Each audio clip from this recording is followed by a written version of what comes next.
Bismillahirrahmanirrahim. Assalamualaikum warahmatullahi wabarakatuh. Anak-anakku, bagaimana kabarnya hari ini?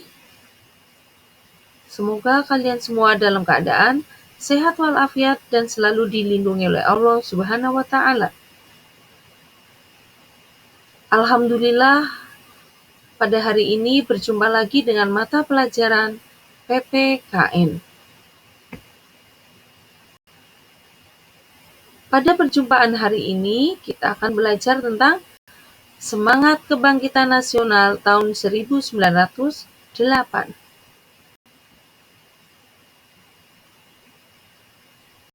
Semangat Kebangkitan Nasional tahun 1908. Ayo kita memaknai semangat kebangkitan nasional tahun 1908. Kita tahu bangsa Indonesia itu dijajah selama 3,5 abad atau 350 tahun. Nah, suatu bangsa itu tidak akan berubah manakala bangsa itu tidak mau mengubah dirinya sendiri. Nah, sekarang bagaimana kondisi bangsa Indonesia sebelum tahun 1908? Awal dimulainya penjajahan Belanda di Indonesia itu dimulai sejak didirikannya VOC atau Verenigde Oost-Indische Compagnie pada tahun 1602, yaitu tepatnya pada tanggal 20 Maret. Sejak VOC berdiri, dimulailah berbagai bentuk kekerasan yang menimpa rakyat Indonesia. Penderitaan rakyat Indonesia terjadi dalam berbagai segi kehidupan. Di berbagai daerah, VOC melakukan tindakan dengan melaksanakan politik divide et impera atau politik adu domba, yaitu saling mengadu domba antar kerajaan yang satu dengan kerajaan yang lain atau mengadu domba di dalam kerajaan itu sendiri. Politik adu domba makin melemahkan kerajaan-kerajaan di Indonesia dan merusak seluruh sendi kehidupan masyarakat.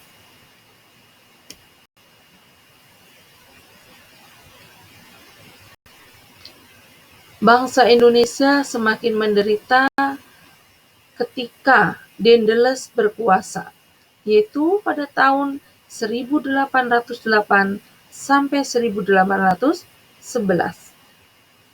di mana ada upaya kerja paksa atau kerja rodi guna membangun jalan sepanjang Pulau Jawa dari Anyer sampai Panarukan untuk kepentingan militer, di mana ini membuat rakyat semakin menderita.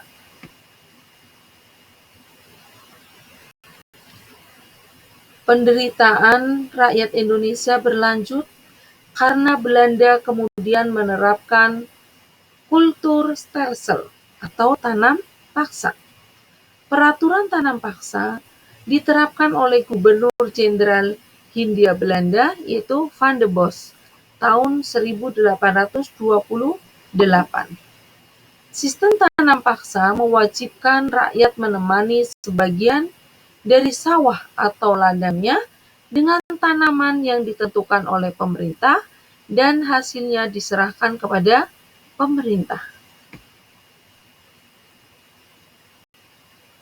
Tanam paksa menyebabkan rakyat diperas, bukan hanya tenaga, melainkan juga kekayaannya, sehingga mengakibatkan banyak sekali rakyat yang jatuh miskin serta adanya penindasan karena tidak memperhatikan nilai kemanusiaan. Penderitaan bangsa Indonesia menumbuhkan benih perlawanan di berbagai daerah. Perjuangan melawan penjajah dipimpin oleh ulama atau kaum bangsawan. Sultan Hasanuddin di Sulawesi Selatan, Sultan Ageng Tirtayasa di Banten, Tuanku Imam Bonjol di Sumatera Barat, Pangeran Diponegoro di Jawa Tengah, memimpin perjuangan rakyat melawan penjajah. Perjuangan rakyat untuk mengusir penjajah belum berhasil. Hal ini disebabkan perjuangan masih bersifat kedaerahan dan belum terorganisasi secara modern.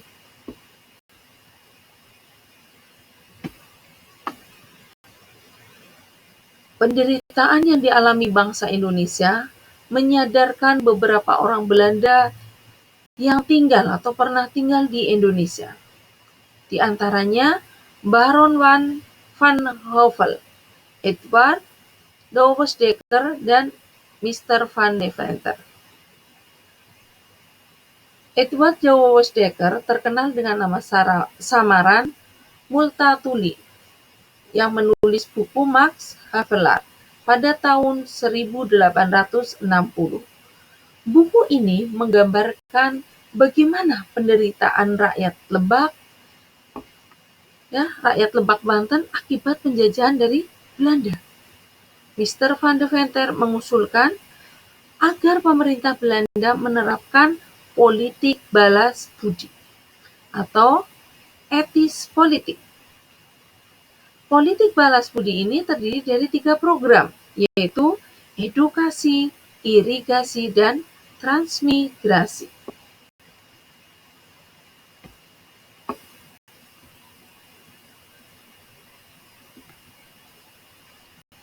Nah, inilah tokoh yang mengusulkan politik balas budi, yaitu Van Deventer.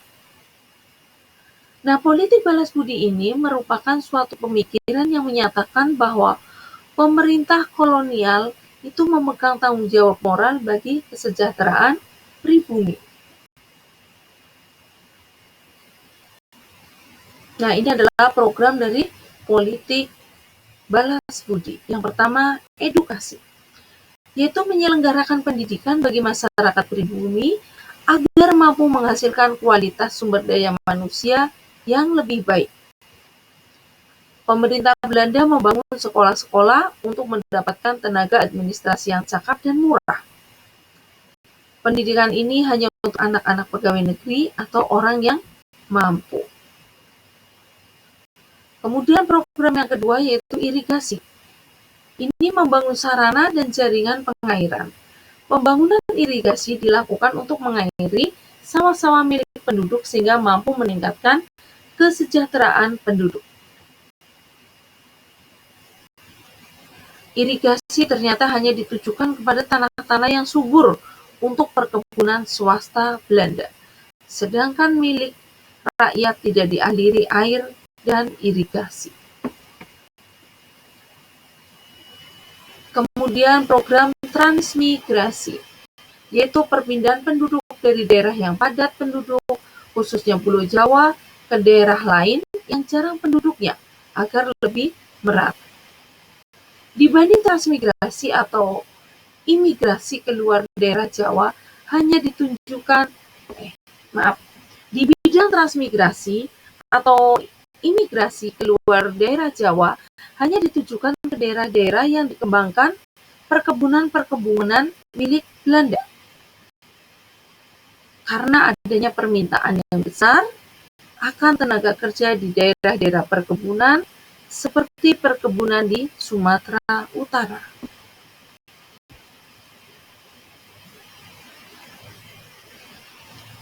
Praktek tanam paksa akhirnya dihentikan pada tahun 1879 setelah dikeluarkannya Undang-Undang Agraria dan Undang-Undang Gula. Setelah itu, pengusaha asing diberi hak untuk menanam modal di Indonesia. Kebijakan ini disebut dengan kebijakan politik pintu terbuka.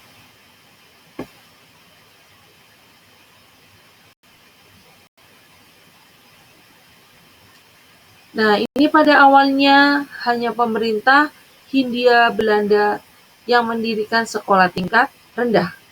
Tetapi karena kebutuhan dibuka sekolah tingkat menengah dan sekolah tingkat tinggi.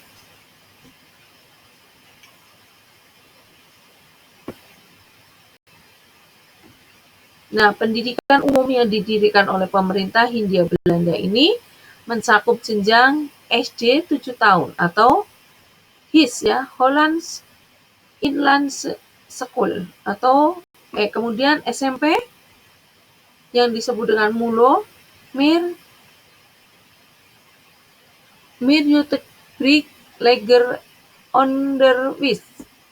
Kemudian SMA atau AMS, Algemeen Middelbaar School. Maaf ya bacanya mungkin Ibu nggak bisa ya.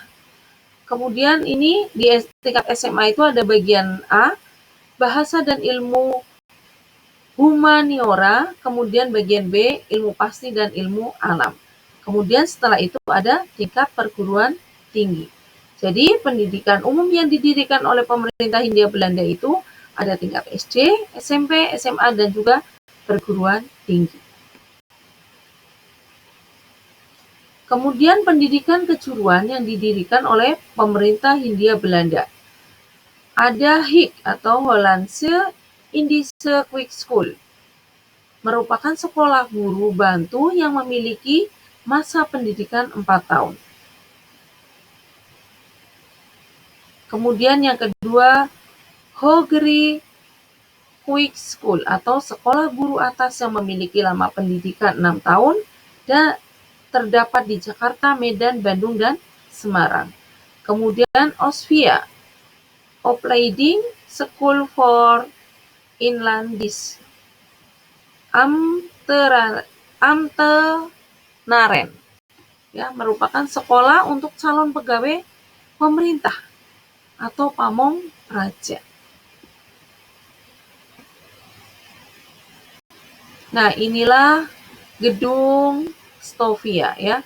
Di Batavia, sekolah dokter Jawa yang disebut dengan Stovia. Dan sekolah tinggi di Bandung terdapat sekolah teknik tinggi juga. Ya, demikianlah penjelasan singkat dari Ibu ya tentang penderitaan bangsa Indonesia sebelum tahun 1908. Jadi itulah kondisi bangsa Indonesia sebelum tahun 1908. Semoga bisa dipahami ya. Cukup sekian. Assalamualaikum warahmatullahi wabarakatuh.